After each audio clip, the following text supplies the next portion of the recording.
Welcome to another edition of Small Talk for You. This morning I wanted to go through a little dataset example and show you something that's been bothering me, and I came about trying to change this because I'm building a little viewer for logs at work and I wanted to use the dataset for tabular display. And here's the irritation. I have a little dataset, 3 columns.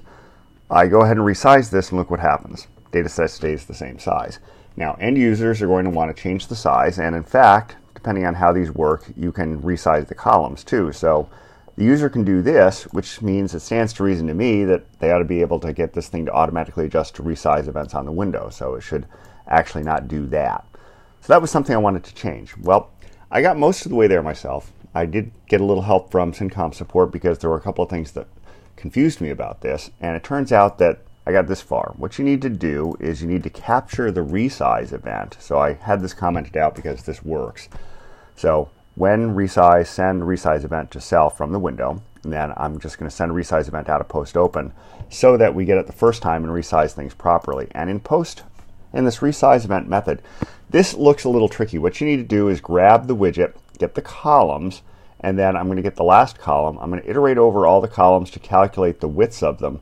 And then I'm going to adjust the last column's width, and I put in this little fudge factor because it turns out that without that it's a little off, and this varies between Windows and Mac. I just discovered that this morning. So to put this fudge factor in, you're going to have to kind of experiment a little bit with the window manager you have.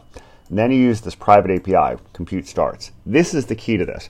You have to send this or else it doesn't actually resize things until you click somewhere on the widget, which is really annoying. So you do that and then you invalidate it and everything works fine. So now let's go ahead and open it up.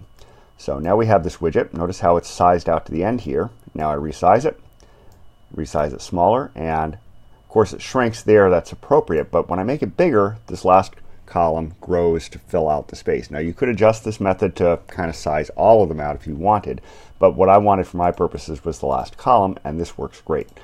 And it makes the widget look a little nicer for the end user when they're going to go ahead and resize the widget, which is what I wanted.